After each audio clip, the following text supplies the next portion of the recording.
everyone. Welcome to this episode of Talking About Rock. I'm Rob Edwards in Buffalo. Each week we try to bring you different interviews, some from legendary rock and rollers and some from new up-and-comers that we're checking out. Today, Gerry spent in Nashville, bringing us today's guest. How you doing there, Rob? We have Jasmine Cain from Nashville, Tennessee, and she brought her guitarist, Taylor McKee, as well as her drummer, Phillip Kelly, who goes by PK, and a wonderful show from this threesome in Nashville at Shooters 2 weekends ago, and it was my first time seeing them. I guess I don't know where I've been because I certainly have missed a great band all these years.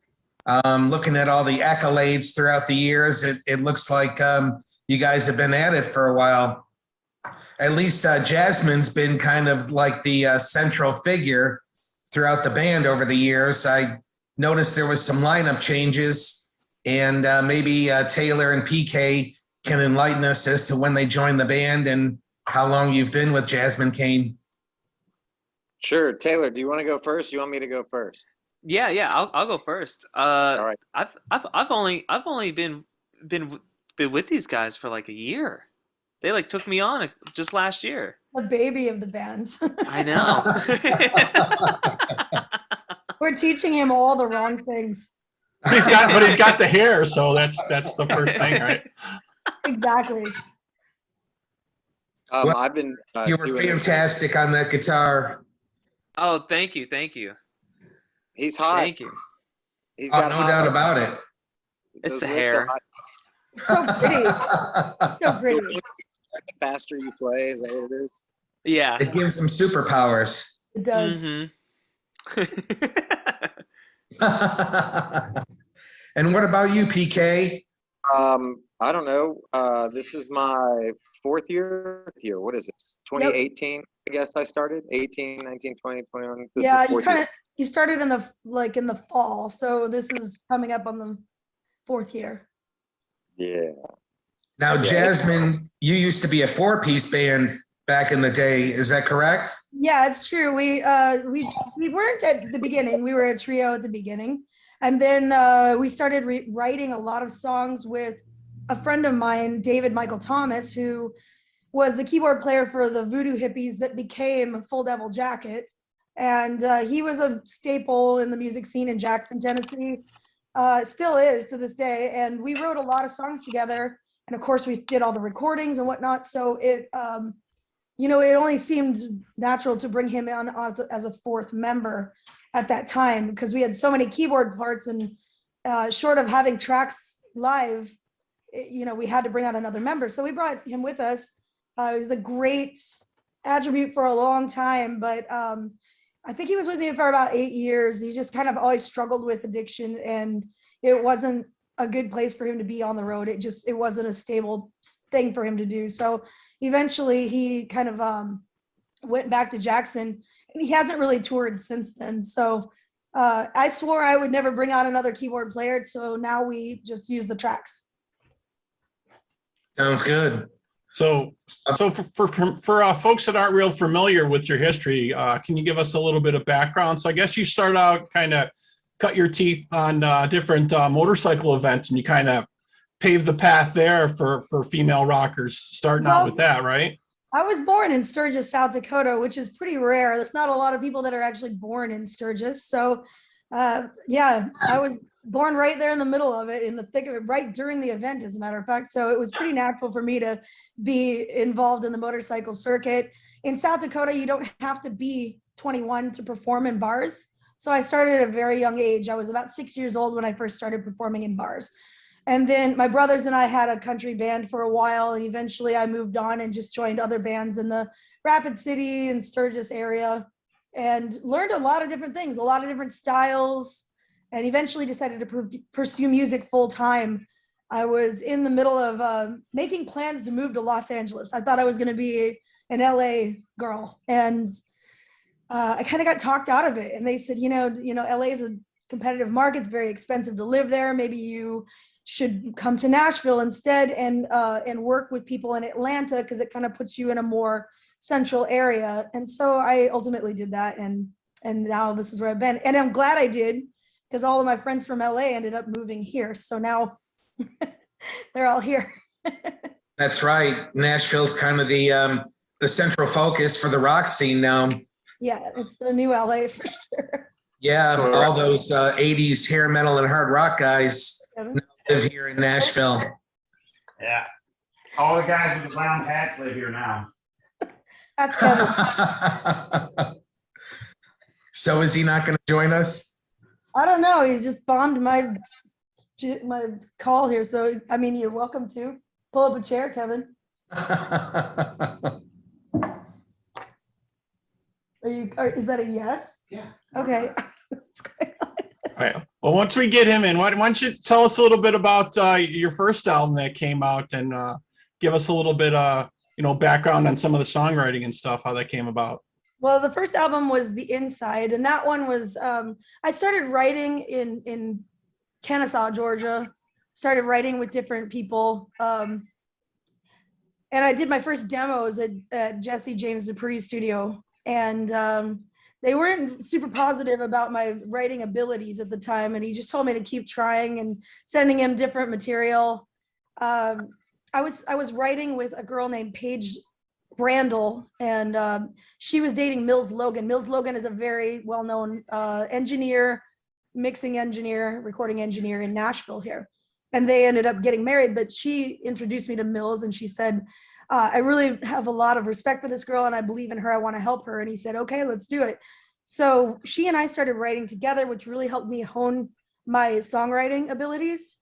And I sent all these demos on, and just nobody was very excited about it in Kennesaw, Georgia. So we just decided to cut the record in Nashville. And together we put together the first album.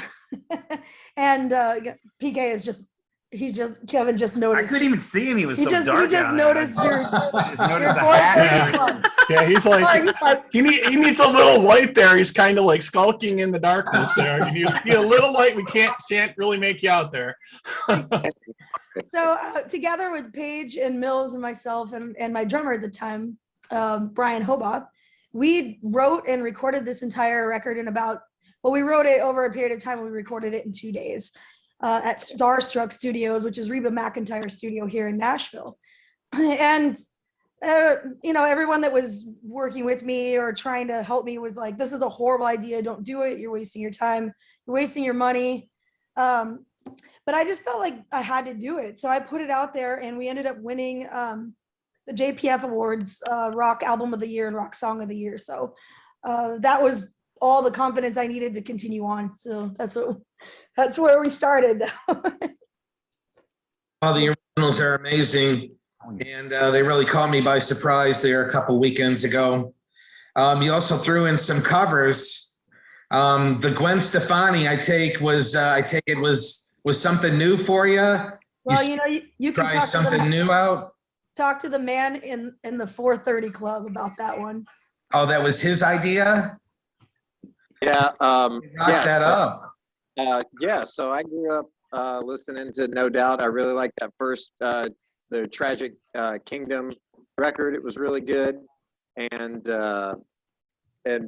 I've always loved the background parts in Hella Good, like all the synth parts and all the boo, and like I love that. I hate the synth parts, and like I love all that stuff. And so I just said, hey, what if we put it in the set? I mean, I already pretty much know it, and the boss commissioned some track action, and biggity bam, the rest was history. I think it went over pretty well. And I love did it. a Lady Gaga as well. Am I correct? Yeah. I love Lady Gaga. I think she's just one of those artists that can pretty much, and she's proven it, that she can do pretty much any style of music and own it. So I like artists that are super versatile. Of course, she's a songwriter, so she's writing her own stuff. She's just like a consummate artist. I have a lot of respect for Lady Gaga. I think it's cool. And then, of course, you had some heavy hitters like Skid Row and Motley Crue in the set. Well, if we're talking about hair metal, you should talk to the hair guy. So how did you wing your chops on hair metal and hard rock, Taylor? Man, A while since you were a kid? I grew up because like my dad was in the Army, so he had Army tapes. So one side would be like Van Halen, Women and Children First, and the other one was Black Sabbath. And then there was like a Led Zeppelin one too. So it was always just kind of that, and then went on from there, you know. And like my uncle was super into Dokken and all that, so. Rockin' with Dokken. Nice. Yeah. They just played here in Buffalo. It was like last month or something. Yeah, they're still trying to rock it out. Yeah. I mean, Kevin gets mistaken for Dokken all the time. No, I don't. I get because I have a big round giant head. If I'm wearing a dress shirt, I get meatloaf. Oh no! Oh man. Yeah, we look a little different now, but Yeah, I would say. But, it's a great set list of originals and hard rock and hair metal covers, as well as the pop stuff that you're throwing in now. And I guess you guys are going to continue to do that out on the road. Yeah, we've got a pretty good set of dates lining up, and actually it's what I worked on all day today. We tour quite a lot. On average about 100. Kevin's out, he's done. Peace, dude. I hurt his feelings maybe with the with the meatloaf thing, or he said the meatloaf thing. Yeah. Like, that was him. Yeah. Yeah, nobody has to insult him. He does it to himself. Yeah, he wasn't prepared. It's okay. I don't have any feelings. But no, we usually do somewhere about 150 to 170 shows a year. That's kind of the norm. Everybody says, "What's this tour called?" And we were like 2022. I don't know. It kind of never ends. We just keep going always. We don't take time off or anything. So for this tour, it should probably be called something along the lines of the new album, right? So the new album is 7, right? So is it the 2020 bringing you the 7 tour or something like that, maybe, or all sevens or lucky sevens or something? There you go. Yeah, we actually released the album in 2020 through In Grooves, and that, I mean, they just never took off. There was nowhere to tour. There was nothing to do. We couldn't do anything. So the album just kind of said it's the greatest record we've ever written and recorded, and it just sat there with no support because we couldn't tour. We couldn't promote it in any way. So It's kind of just during that time, during COVID, a lot of people really got behind and started writing really hard so they could release something in 2021 when it opened. But I was just kind of like, I thought 7 might be the last record I wrote. So I wasn't really fired up about writing another one. I had just finished this one, and it took me 2 years to complete. So like the fire is not in me to do this all over again yet. And I was like, I just want to tour on this for a while and introduce people to this album because it's kind of just got lost in the mix. So we've been touring on that for a couple of years now, and now it's time. So next year, we plan on releasing quite a lot of new music. Next year is also my 20th anniversary. So we're going to be doing a lot of content next year. So make sure you're following us on all of our social media platforms. And, you know, if you like behind the scenes stuff, we do have a Patreon page. So we do post a lot of the behind the scenes stuff that we work on Patreon. And, cool. Yeah, definitely. And we've heard that from a lot of different artists, right? With the COVID thing, all you could really do was record and write. And a lot of them had projects that were like almost done or done and waiting. So now that's why we're going to see all these tours happening now. Things are opening up, and, you know, artists are starting to play every other month. There's more tour dates announced. You know, today Alice Cooper just announced more tour dates coming up, which we're really happy here in Buffalo because he's finally going to be coming back here. But But I wanted to take a quick pause now. We're going to play you the video for Be Brave from the 7th album from Jasmine Cain here on Talking About Rock. Sounds good.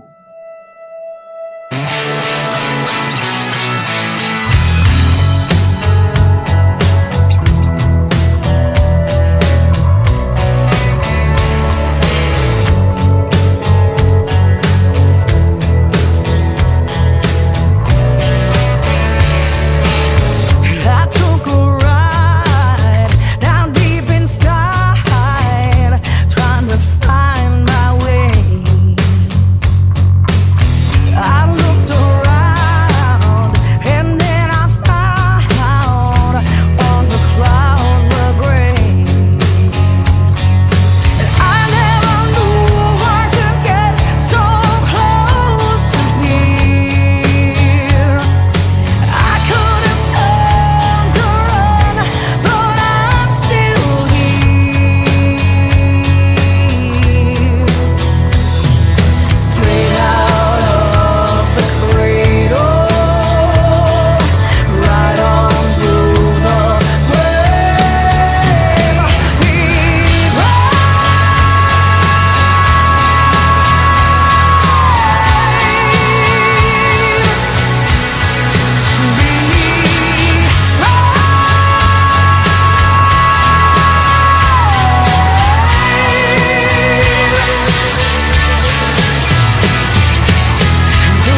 Okay, we're back here on Talking About Rock. We just checked out the video for Be Brave from the new album by Jasmine Cain. Great stuff. Really, really, I'm glad you finally got a chance to get it out there. I know you're waiting to do that. It must have been like, come on, when is this happening, right? Yeah. Yeah, that video we actually, well, you'll tell that, I mean, our former guitarist was still in the band. He quit during COVID. So the video was done and we put that out. And then shortly after he left the band and started a photography business. So now we need to do music videos with Taylor so we can get you out there. Get all this they'll hair love 'em. going. Get all that great hair. So the next video's got to be a hair metal video, right? It has to be. Right? Leather pants and all. Nice. Oh my, do you own leather pants? Yeah. I have a pair of leather pants. Nice. No way. Oh Are you yeah. serious? Oh Yeah. my. It's all getting exposed on this show today. Plus, the proper technique for blow drying your hair now, Oh, right? right. We yes. heard about that earlier. Now, what about the proper hat wear that we have over here? That is an awesome Oh, hat. my I love that hat too. I actually got it in Canada. What's that? I got it in Canada. Oh, really? That is so cool. It's furry. You guys, Ooh. Ooh. I You love look it. like a pimp. Are you look like a pimp? Yeah, he does look very pimped out, definitely. So we're talking about it early. I wanted to get back into it a little bit more. Your awards list is pretty impressive. I must say, starting in 2015, was it 2016, when you're getting the Artist of the Year? You know, I mean, and they just kept rolling on from there. That had to just get you psyched. I mean, It was every other great. year, someone was recognizing you for something. You know, this year you got the Jessie Award for Vocalist and Album of the Year. Mhm. I mean, that's impressive. And there's lots more than that. You have a list of them on your site. I was reading through them. I'm like, this. I'm surprised you know more people don't know about this. You know, so You know, that's the kind of funny our thing- job to spread the word for you. That's right, and that's what it takes really. Like the awards are local, you know, so they're local or regional. So unless if you're part of that local or regional scene, then you know about the awards. But if you're not, it takes people like you to get the word out. So yeah, it absolutely depends on press and whatnot. And PK and I met really for the first time at the Music City Mayhem Awards.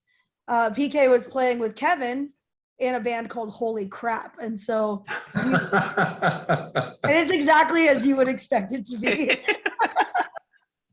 like a car crash. Obviously, Like holy crap, what is that? Or holy crap, I can't believe it. Or Yes. But all of Yes to that- both. Yes to both. It's all there.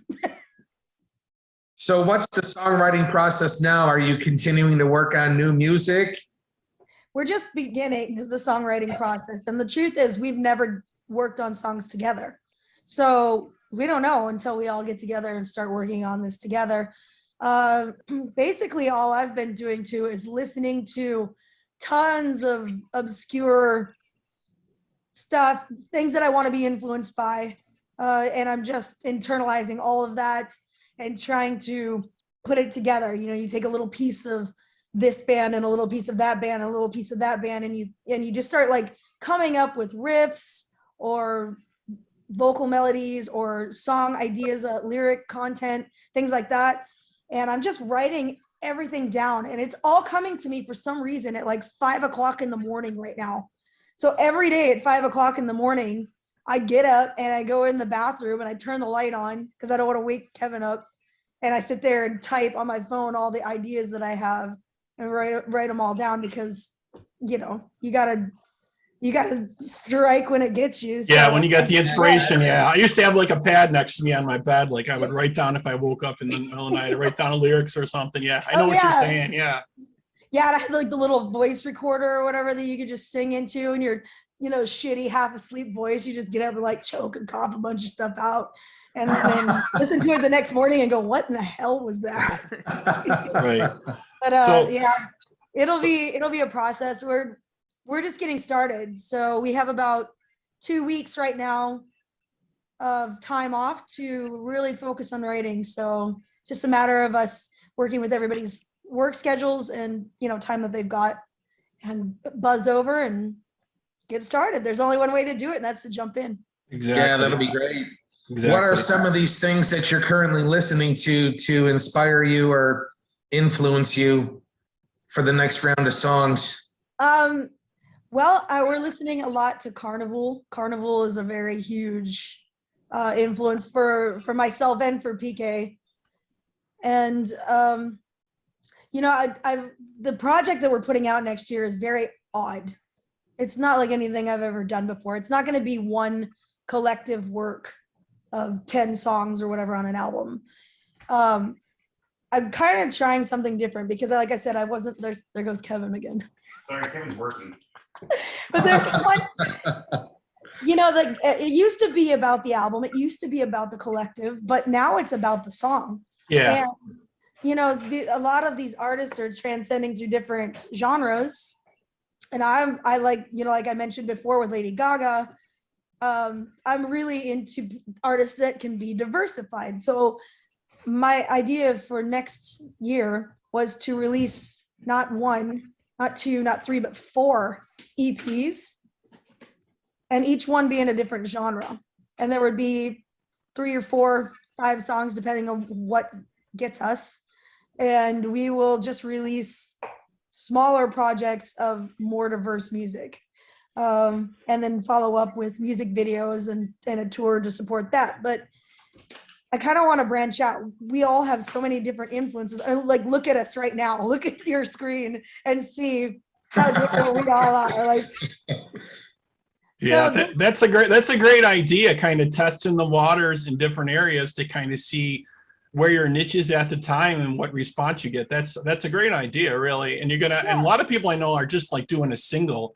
Like they'll have an album coming, but then they'll say, okay, here's one single from it. You guys check it out for like a couple weeks, and maybe you'll get the next one in a little while. yeah. Nobody does the whole album release anymore. They give like a couple at a time, which is, we seem to be backtracking in the way music used to be released. That's how it used to be, right? You get a couple singles and then you get an album or whatever you want to call it nowadays, but that's kind of how it is now. I've been jamming a lot of Zeal and Ardor. I've been jamming the new Ghost album. I've been jamming Royal Thunder, kind of an underground band out of Atlanta. Lots of random stuff, like not stuff that you're hearing on mainstream at all, other than Ghost. Yeah. Can't wait to hear it. Yeah, it's gonna be very interesting. So, what about you, Taylor? What do you want to jam? What do I want to jam? I've been listening to a lot of stuff. Like the new Animals as Leaders album is out. Taking a lot of cool stuff from that. What else? I mean, but I'll listen to that, and then I'll go into David Lee Roth, and then that will go into Earth, Wind, and Fire, and then we'll go into Cinderella, and then we'll go into Miles Davis. Like, I don't even know. Oh man, this is all over the board. Yeah, all over the board. That's cool. Yeah. You might bring in a horn section with all that, right? Get the Chicago music out, right? Yeah, I'll have to find some kind of synthesizer for my guitar or something, and just do all that kind of stuff. Get the Peter Frampton wah pedal like he used to do back in the day. PK, other than Carnival, what else have you been jamming? I've been listening to a lot of 70s easy listening. Oh, well, that's obvious now. Nice. So because of this different genre thing that we're wanting to do, one of those genres is like an electronica, kind of like not necessarily EDM, but like an electronic, like a dancey kind of thing or whatever. So I've been trying to write and program those kind of tracks and do to pitch those to the boss and get her to sing and belt it out on top of them. Come up with some Well, cool it gets people out on the dance floor, that's for sure. And after 7 albums, you guys want to change it up and not get stale. And Yeah, we're bored, man. We want to do something totally outside our wheelhouse, just for fun. The world's gone sideways. We can too. That's one way to look at it. There's the album name, Sideways, right there. you know? Well, I think we've decided that the project as a whole is just going to be called Schizophrenia because we really don't know what we want to do. We want to do all of it. So it's just going to be 4 different genres of maybe 3 to 4 different songs on each one. And we're just going to go from there. We haven't even really nailed down what genres they're going to be because until we write and see which way we're going, we won't know. Yeah, I think that's an excellent idea for sure. I wanted to backtrack a little bit though. I wanted to talk a little about the 2016 album, White Noise. And in particular, we're going to take a listen to the Nightingale song. So can you tell us a little bit about that? Well, I was, when you're young, growing up as a young girl, people, they tell you things about, if it's all Disney princess stuff, so you meet this prince and they sweep you off your feet and everything's wonderful from that point on. Well, that's not reality. And I think a lot of girls like maybe have a misconstrued idea of like what it is to actually find someone that loves you. And I felt like writing this kind of ethereal style song that really was just the honest truth about, not believing in these fairy tales because this is the real world. It doesn't act like that. So for anyone going into it with the idea that they're going to meet the one and it's going to be perfect from the get-go, you're going to get your heart broken. So Nightingale was really just that song for me. And actually that was the first video that we did with Kevin, who ended up becoming my husband. So that's how my mother got to know about Kevin, because he drowns me in a video. And she's like, I don't like it. This is the guy I'm dating, Mom. He's drowning me. But he's the only person I trusted to drown me and then let me back up. Oh, yeah, you do. All right. So I think that's a good spot to take a quick pause there. We'll check out the video for Nightingale from Jasmine Cain on Talking About Rock. Okay.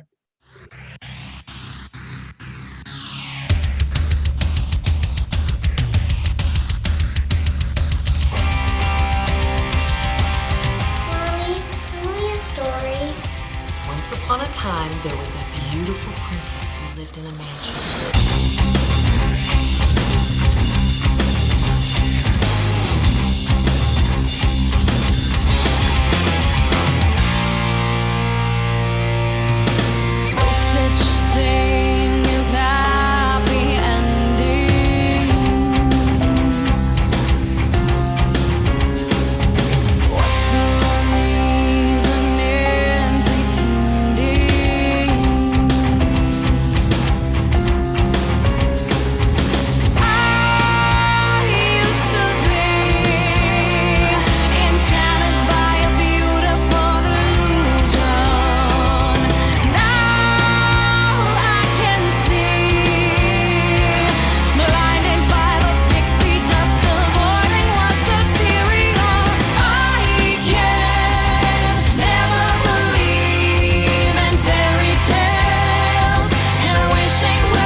Okay, we're back here on Talk About Rock with Jasmine Cain.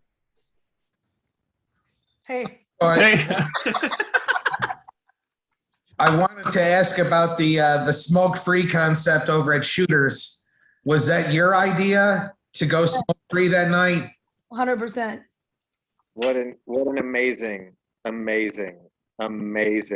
idea. I appreciated that myself. Yeah. Dude. Well, It's especially hard for a for me. vocalist. That's just killer for a vocalist to try to sing in a Well, smoky And room. it's not so much for me as it is everybody else, because the truth is, even smokers don't want to hang out in a smoking room. You know, I know tons of people that smoke and they're like, oh, it's horrible in here. I'm like, yeah, this is because of you. It's all your fault. So, and it's not, I mean, it's beautiful weather. It's not like it's raining or snowing or something. Like, go outside, smoke your cigarette, come back in. It's not a big deal. Most Right. people that go to a concert, I mean, smoking bars are kind of few and far between anyway right now. It's Right. kind of more the norm to have a non-smoking bar than a smoking bar at this point. Although that's not how I grew up. Of course, you know, all of them were smoking bars when I was growing up. Yeah, But, things have definitely changed. So I had a question though for you. Like, so you moved to Nashville in, what was it, 2003? How was it when you first got there? Did you feel it was pretty welcoming community for you of the folks there, or kind of took you a while to fit in and meet folks? I mean, they were super friendly to meet. You know, I could go down on Broadway and meet people that are very friendly, very eager to talk to you. It seemed like everybody is always networking all the time. So, you know, even if you never met this person or they're new to town or whatever, you're still getting their name and information, because you never know. You never know who's going to get picked up by a label and then you're going to want to jam with them or go on the road with them, or maybe your bands get together and work together. I never did the Broadway thing though. I never did the playing downtown for shifts and all of that. That just I guess that like so many people that I knew from back in South Dakota, where I'm from, that went to Nashville to try to do music. That was the one thing that they told me when they come back. They're like, I said, okay, what do you do and what do you not do? And they're like, don't play Broadway. That's a dead end road.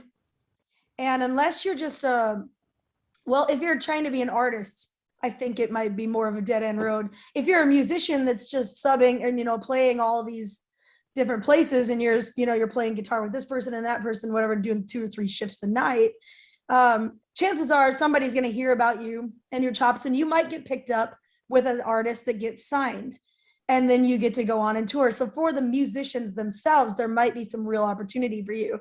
But I think one of the biggest misconceptions of Nashville as an artist is you're going to go downtown and someone's going to hear you and you're going to get this record deal, and it's just not going to happen. Those people aren't hanging out on Broadway. They don't care about who's playing down there. The way that people get picked up in Broadway is they know somebody when they get there and they get introduced to the higher ups, and then you go from there. Like it never starts on Broadway. If it does, it's incredibly rare. Well, I think it's a quick way for some of these musicians to make some money too, for a night's work. For sure. Because To there's pay like the bills. tons of musicians here. They got to work somewhere, and Right. Broadway's great for that. The only thing I wish Broadway would do would pay them, you know, because all of the musicians, they work for like a base pay and they have to split it amongst them, and it's pretty low amount, and then the rest is just up to them to collect tips. And sometimes that's really good and sometimes it's really bad. So Right. Yeah. Yeah, Gerry, didn't that used to be the happening area there originally? That wasn't Broadway originally the happening area out there? Oh, it's still a happening area. It's a happening area right now. Yeah, So, that's fun- tourist central, man. fun fact, Broadway in the 80s, because I'm a bit of a townie. Broadway in the 80s was full of like, illicit sex parlors and like adult bookstores and like, yeah, man, like early 80s, dude. It was the wild west there. And then they came in, like, cleaned all that out and threw it out and opened all these honky tonks and all that stuff, man. I've heard that before. One place that you can go to on Broadway where you can still hear really good old school country style music, Robert's Western World. Shout out to Robert's Western World.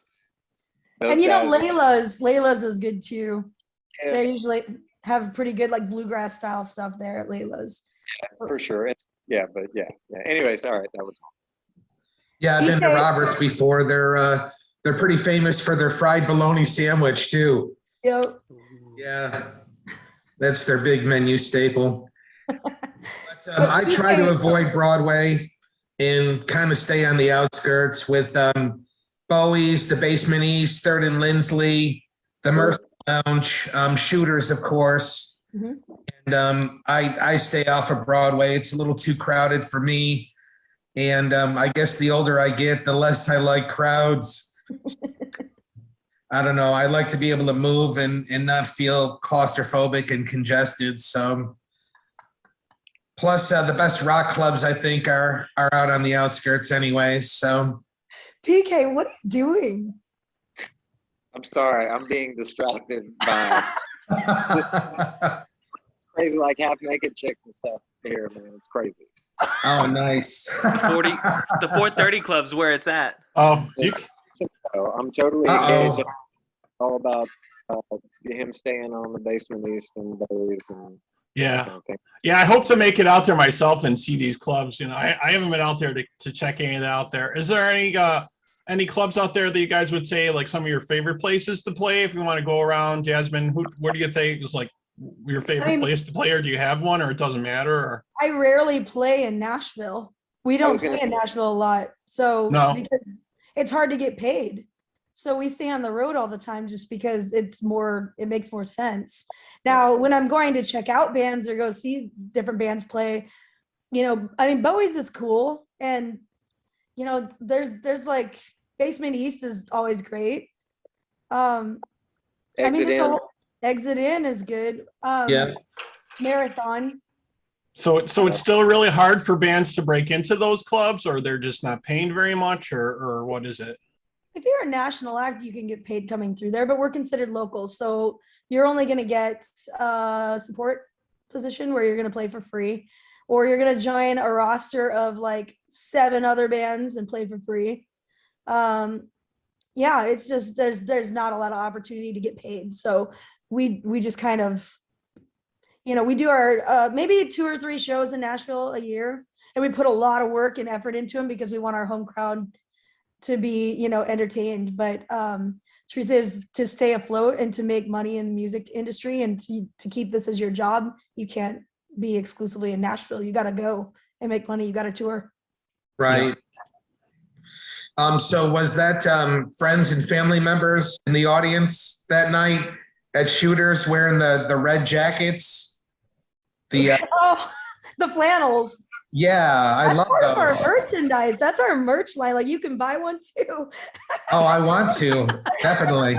Yeah, it's awesome. And I will say, most of those people that were there that night are not from Nashville. They traveled from Indianapolis, Ohio, Georgia, like East Nice. Tennessee. So you guys got some diehard fans that'll definitely come from wherever. That's excellent. Yeah, it's hard to get people from Nashville. Like, the local people don't really, I don't know, it's hard to get them to support, you know what I mean? Because everybody else is doing their own shows too. So, if they have a day off, they don't feel like going out, or it's just hard to get people out that are local. Right. So I wanted to ask about this bill with Abby Kay, another female bass player opening up for you. And you're a female bass player as well. Mm-hmm. And that seems to be a rarity in the rock industry. How did that come about? And is Abby Kay going to join you on these tour dates? Well, Abby had reached out to me on Instagram and just said, if you ever needed an opening act, we just moved to Nashville. We'd love to tour with you. And I looked her up and saw she's touring with Nita. She was touring with Nita Strauss at the time for her solo project. And Nita and I have known each other since long ago. We were both sponsored by EMG. We were endorsed by EMG Pickups. And we did this Women of Rock booth signing at Winter NAMM in Anaheim, California, many, many years ago. And all the girls that were signing in that booth, like she and I are kind of the only 2 that are still touring and doing it. Like, the other 2 bands that were there representing have folded and they're no longer. And so it was, I don't know, we just kind of have this like friendship because we're still going and we're still doing it. And I saw that Abby Kay was opening for Nita, and they've been longtime friends as well. They knew each other from California, from LA. So when Abby moved to Nashville, and she was like, if you need any, opening acts or want to do anything together, and I'm like, girl, I should be asking you. You're the one on tour with Nita Strauss. Yeah. Gerry and I both think she's great guitarist. She's done amazing things. She's doing her own solo tours, when she gets time off from Alice, and she's amazing in the Alice Cooper shows. I can't wait to see her here in Buffalo, but she's definitely created quite a store and a following within the last year. Well, I've got some kind of exciting news possibly happening next year with Nita. So I'm kind of bummed. We're meeting with some of our endorsement companies on Wednesday, actually, and just considering some options for 2023. She's amazing, and her solo stuff is doing really well. I'm happy for her. She's earned every bit of it. So yeah, best of luck for her in that. Bringing David Drainman on to be as a vocalist was a great idea. He's amazing singer. Yeah, we look forward to more Abby stuff from Kay. her for sure. I did see Abby Kay open up for Nita Strauss at the Basement East when they came through Nashville here. Mhm. And it looks like Abby's making some big strides herself with 99 degrees Celsius. I've heard it on some live streaming sites. So she's starting to make a big push nationally here herself. So. And they did a GoFundMe as well and met their goals. So they will be recording their EP soon. Oh, terrific. Excellent. So I wanted to play one more track from you folks here. Take another pause. We're going to play the track from 2011's Highway Prophet. If you want to give us a little background on that, maybe. So I actually wrote that song right in the beginning of when Sons of Anarchy started. There was a TV series called Sons of Anarchy. Oh, yes, there was. Great. Amazing show. And they were looking for bands that were already well known in the motorcycle industry because they were trying to make sure that they had credibility in their motorcycle, people that are motorcycle hardcore, diehard club members or whatever, people that just live the lifestyle. They don't really take too kindly of glamorizing or trying to make money or just, exploiting their culture. They're kind of picky about who they let in. So when this TV show was getting ready to launch, Bob Thiel was the music director for that. And so he was looking for bands that were already well known in the motorcycle industry to try to give the overall, show itself more credibility a little bit. Someone that was already in with the community, knew the people, and they relate to you because you're born in Sturgis. Well, I've been in the industry. You've been around it all your life, right? So of course. And they also used all their extras were people that were, characters of the motorcycle circuit already. So that helped as well. You'll see, I see a lot of people in there that are friends of ours that have been extras on the show and whatnot. So it's cool. So they asked if they could use my music, and I was like, absolutely. But at this point, I hadn't written anything specifically for what we did in the motorcycle culture. They were pretty basic, broad category style songs. So it wasn't anything specifically written for being in the motorcycle industry. So I went to a writing session with that in mind with Paige, my original writer, and Jeff Corrin, the guitarist from Every Mother's Nightmare, and now playing with Roxy Blue. He was my guitarist for about 7 years. And so we had a writing appointment with that. And it just pretty much wrote itself. Jeff had a chord progression put together. And I think that song came together in less than 10 minutes. It was a really easy to write song because we were living it. It was easy to write because we were doing it already. And I submitted that to Bob Thiel. And then, the one thing that I don't know, and this is hilarious that I don't know this, but I've never been able to find it in the show. Like I've listened back because you just sign over the rights, and if it gets used, it gets used, and if it doesn't, that sounds like a challenge to me to find it for you. That's what that sounds like. But other people have messaged me and said, I heard your song on Sons of Anarchy. And I swear I've watched the shows. I've watched it. I still have never picked it out. But then again, like, you know, we were in a Carmike Theater one time watching a movie, and you know how they have movie trivia that comes Right. over, like They used to have that just come up. Yep. Sure. So during music trivia, one of my songs called Break Even comes on, and I'm like, oh, I'm looking at my phone. I'm like, did I accidentally Bluetooth to like The screen. what's going on? Because I mean, it's definitely my song, and I'm freaking out. I'm like, oh shit, what's going on? What's going on? And then I realized, no, they're using my song for music trivia. Oh, Like, that's it's awesome. Again, that's like something through ASCAP that they just agree to do, and then I know Calling your record company, hey, did we agree to this? that you can thank my PRO for that. ASCAP, Right. all that to do with it. So Awesome. All right, well, that's so cool. All Surprise. right, yeah, surprise. We'll take a quick pause here, and we'll play Highway Prophet here from Jasmine Cain on Talking About Rock.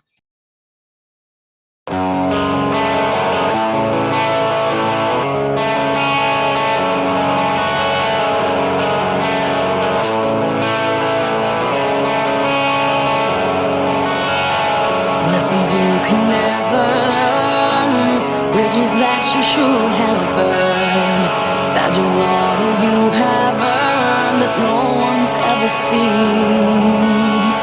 Count the patches one by one, knowing that they'll come undone. Rain will make the colors run, but why watch them bleed?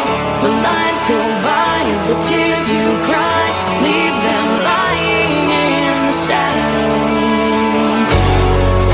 So live like you'll be forgiven. Live like you'll never die. And run like the road is ending. Keep the chains around the light.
Yeah, the weirdest. Okay, we're back here on Talking About Rock with Jasmine Cain. Just watched the video for Highway Prophets.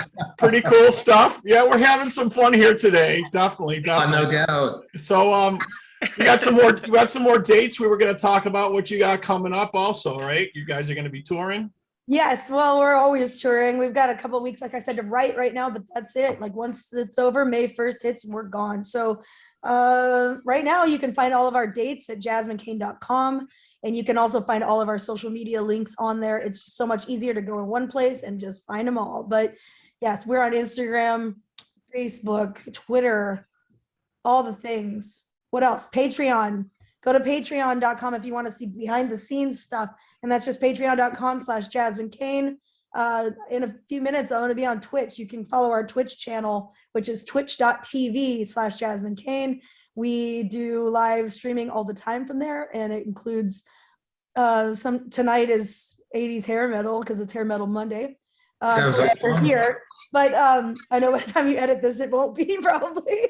But we do theme nights. We do guest performances. PK is going to come and do some drums for us on some of the streams. On tomorrow, I've actually got our keyboard player that we talked about, Dave Thomas, is joining me, and we'll be streaming from Twitch tomorrow and doing live web chats for Patreon. So find all of our links. Just go to jasminecain.com. They're all there. Everything's there. So it's the easiest way That's to follow. great. So is this tour going to be largely regional in the Southeast, or do you guys go all over the country? We switch to kind of different locations. So May is kind of like the mid-South, I call it. So we're going to be we start in Panama City in the end of April, and then we go up to like Myrtle Beach. We'll be doing all that kind of stuff. And then as June rolls around, we'll be up in the like Pennsylvania, Laconia, New Hampshire, Connecticut, upstate New York, that area. And then July, we kind of start routing back towards middle Tennessee and that area, like Ohio, stuff like that, just because we're trying to get ourselves then to Sturgis, because in August is Sturgis Motorcycle Rally. So we do some stuff on South Dakota, Minnesota, Nebraska, that area, and then Colorado. Yep. Cool. All over the place. So we hope to really see you in our neck of the woods here in Buffalo, New York. Really enjoy your music. It would be great to have you out here for sure. They would love you in Buffalo. Yeah. Thank you so much for taking the time and talking to us. Really appreciate it. Love what you guys are doing. We look forward to the new stuff coming out with you guys are going to be all over the board with the new stuff. That's going to be interesting. We hope you'll keep us up to date and maybe let us give us a sneak peek of that stuff when it comes out. That would be so cool.